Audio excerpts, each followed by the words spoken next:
Holy crap, we got commie terrorists on the range. Will you please shoot them? I'm trying, but they're behind a brick wall. This little pea shooter, 5.56, just isn't getting the job done. Here, son, try this. Oh, wow. Is that a SCAR 17? No, that's no SCAR 17. It's like every time we get a damn firefight, you're like, oh, can we stop and get a SCAR 17 like I'm friggin' made of money? No, I packed SCAR 17s from home. Fine, whatever.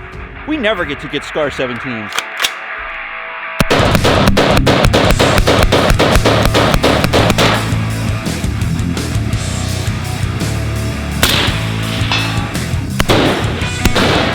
What's up, guys? Welcome back to Rugged Adventures. I'm very happy to have you guys here today because we are clearing all the commie terrorists off the range, and we are doing it with the 308 chamber Jakl-10, also referred to as the Jakl 308, but I think the official thing is the Jakl-10. It says it right there on the sides. That must make it official.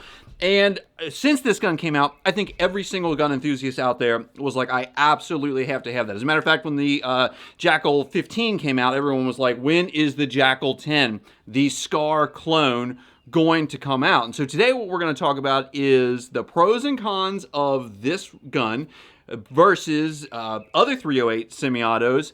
Is this a actual SCAR 17 clone, and just really the pros and cons of this gun alone. And so the first thing that I think everyone wants to get out right away is this a SCAR 17 clone? There are like legitimate clones of firearms. My Panzer M4 is a clone of a Benelli M4. You can interchange the parts, everything works exactly the same.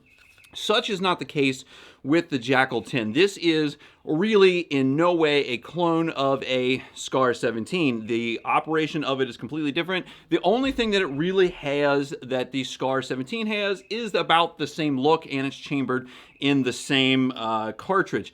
This really is essentially an AK-47 upper, if you want to put it that way, on an AR-10 lower. This uses a long stroke gas piston. It does have an adjustable gas block up here to, adjust for silencers and such, which we're going to have here in just a second. But the SCAR 17 uses a short stroke gas piston, which is going to have less, movement, less recoil, and in most cases is considered better than this. As a matter of fact, this has about the same looking bolt and operating mechanism as an AK-47. Heck, the spring in here looks almost identical to an AK-47. So is this a SCAR clone? No, but it does look like it, and honestly, when we're not going into battle, which 90% of us are probably not going to be, or even higher, really, the looks are a big part of what makes any individual gun cool. Now, from tip to tail, we have these cool quick disconnect silencer adapters. This is the Silencer Co. ASR quick adapter. I know Chemo is on there, and I think that there's one more. That is on a 14.5-inch barrel, so you do get essentially a short barrel 308 battle rifle with a pin and weld muzzle device that will allow you to QD your silencer. So this is something that you're not going to have to buy in addition to a silencer and a mount to make this work, and that's a pretty nice value. If you notice on here, I don't know if the camera will pick that up, these are all at different lengths so that you don't get that ring that you get sometimes with your muzzle device. But honestly, with the 308 out of a 14-inch barrel, it's going to be putting out so much noise you're not even going to really care. The adjustable gas block here is really nice if you're going to run suppressed. Now, for us, I've only used this at the factory setting so far with 147 and 150 grain 308, and this has worked just fine for suppressed and unsuppressed, no issues. It has a side charging handle, which is kind of cool. All of your action for charging is over here. You don't have to take your hand off or anything. That is also ambidextrous. The only kind of issue with that is that if you want to look at this from a durability standpoint, it leaves a lot of open spaces in order to that you could get debris in as this thing is running, or if you're charging it or something. It's like the AK-47. It does have a lot of openings for stuff to get in.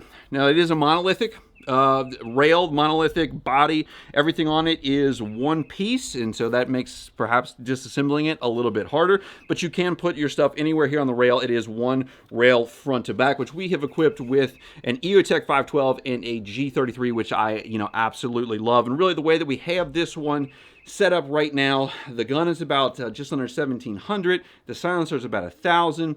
This here is probably about another 1,000. So we're at almost $3,700 for this PSA battle rifle. But, you know, it is what it is. If this is what you want, then that's what you have to pay. Now, the trigger on this, I'm not hugely a fan of. They did put their enhanced trigger on here that they say is better than the regular one, but it is kind of feels soft and mushy, has a lot of pull on it, and it really doesn't have a very clean break, which is a shame because PSA has some great triggers. For example, this two-stage one in their AR-10, it has a very nice pull to the wall and then a very crisp break, which I actually like about as much as my Geisley SSAE triggers that I have in other guns. We opted for the F5 buttstock here. It's adjustable frontward and back. It also has an adjustable cheek weld that I end up pushing down all the time. So that's kind of because when I pick up the gun, sometimes I'll go like this and I'll push it down, and then I have to push it back up and into place. That's kind of annoying, and it does fold, which is cool. And like I said before, looking cool and doing cool things is really half the battle in the gun enthusiast game. And I thought that this was really cool. It's got a little M&M holder in the back there, but when I really got to thinking about it, I was like, who cares if it folds? Like, do you care if it folds out there? You can leave me a comment down below. I put these in a Super Duty. There's plenty of room. I'm not really concerned with how long any of these guns are. So that is kind of all of the features and a lot of the upsides. But there are a few downsides to this as well. One is weight. This is a very heavy gun for a battle rifle. I'm going to step off camera. This thing weighs empty more than this weighs with a full magazine. And when we look at these from 308 guns, from a Jakl-10 to an AR-10, I feel about the same, maybe a little bit more weight in my uncalibrated hands with this 20-inch AR-10 sporting a Magpul bipod and a primary arms 4-14 scope. Both of these are completely unloaded. And I would imagine that if you've got the 16-inch version of that AR-10, that it would weigh perhaps less than this one does, with a similar loadout of optics and other accessories that you may put on it. The biggest difference is this is almost $1,700 by the time that you pay the $1,499 MSRP, taxes, shipping, and your FFL fee. When I first purchased this AR-10 during COVID, it was about $960. It's since gone down to about $800 or so, and you can sometimes find their 18 or 16 inch and this is a PSA product as well, AR-10s in the $600 to $700 range. So you can get a semi-automatic 20 round AR-10 that has everything in line with the direct impingement gas system. If you like that, it's going to have all your recoil in line. There won't be a piston sliding up here. You're sort of enhancing the recoil, but you can get a semi-automatic 308 battle rifle for about half the price of this. So does this look super cool? Yes. Does it do what it's supposed to do? Absolutely. But for the money, I don't necessarily know if it's worth it over a similarly style or similar price tier AR-10. But since you're here, let's go take this thing out shooting. Let's see how it does. We're going to go down and do a 50-yard grouping because I like to do my dots at 50 yards since they'll be at 5,200. And pretty much any body shot within 300 yards is going to be just point and shoot. And then we'll also do some long-range stuff on our 200-yard target if we can today. So let's see what kind of accuracy we can get out of this 14.5 barrel on this Jakl. We're going to use 308 147 grain Full Metal Jacket ball ammo from Wyoming Cartridge here. And why aren't we going to use something like a match grade bullet or something like that? Because, like I've said, this is a battle rifle. It is a 14.5-inch barrel. We're not going to be getting precision shooting out of this, but we have gotten a pretty solid grouping when I was zeroing this with the EOTech 512 and the G33. It's a pretty solid optics combination that has worked really well, and you get a really, really nice, clean, clear sight picture. So let's see what we can put on paper with our brave GoPro down there recording the results. That one's pretty much right on the money, which is nice out of your first shot. I pulled that one a little left, but still a kill shot. And that one, again, right on the money. Next, we're going to try it out with the Silencer Hybrid 46 on there. This one is equipped with the ASR flash hider, that 3-prong flash hider. And so we're going to test that out. And it really does knock the sound down a lot. A lot of times you feel like you may be getting hit in the face with the sound blast on this gun. But with this suppressor on it, it really helps. So we're going to see if that changes the point of impact at all from the unsuppressed.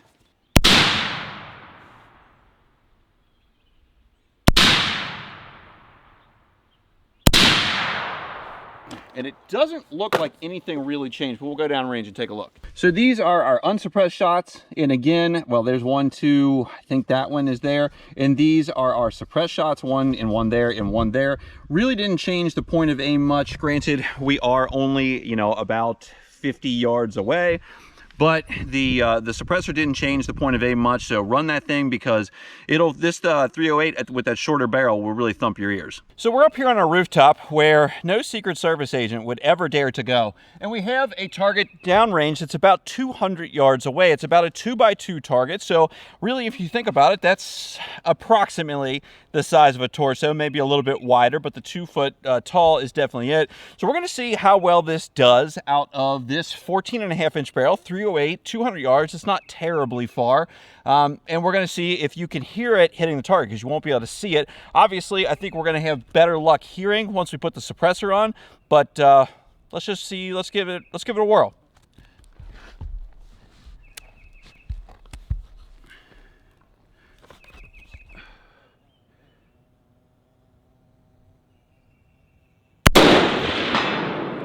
Hit. Another one. I really like this optic setup, this EOTech and this G33 magnifier. It is very easy to use, very clear, and just really great. So 3 hits in a row there. Let's get the suppressor on, and I'll show you how to do that. We'll make it safe to do that. And the funny thing is, we haven't had any malfunctions out of this PSA Jakl yet at all through any of the shooting that we've done. But you just screw this guy on here and then just rotate that locking tab and you're good to go with the Silencer Co. ASR suppressor. So we'll see if that changes our point of impact any at this longer range like we did down at the shorter range, and see how many we can put on target. You may hear it better as well.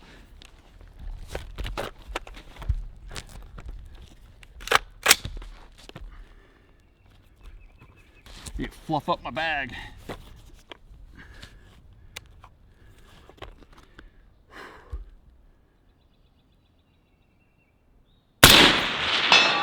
Oh, I knocked the target right off the tree. That is unfortunate. But that was just our center target. We'll see if we can hit the surround.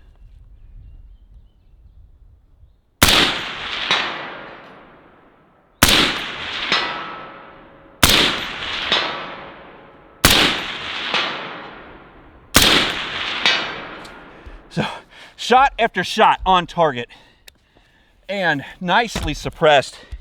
Much easier on the ears. Even wearing that hearing protection like that, it is super hard on the ears when you're not shooting suppressed. So guys, what are your thoughts on this? Is the PSA Jakl-10 worth the money? I tell you what, it is a fine shooting gun. It has never malfunctioned on us.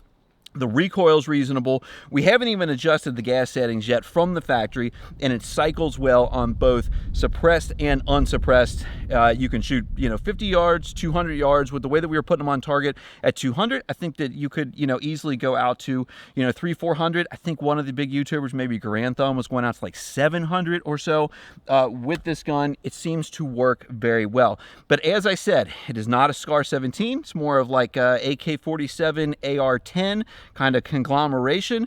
It's about twice as expensive as an AR-10, but you have to admit that this is one of the finest looking products that I think PSA has ever put out. Looks like a SCAR 10, and you know, in the recreational gun game, looks are half the battle. So guys, if you like being out here today, be sure to hit that like button, subscribe down below, and I'll see you on the next time. And remember, Secret Service will say that this is photoshopped.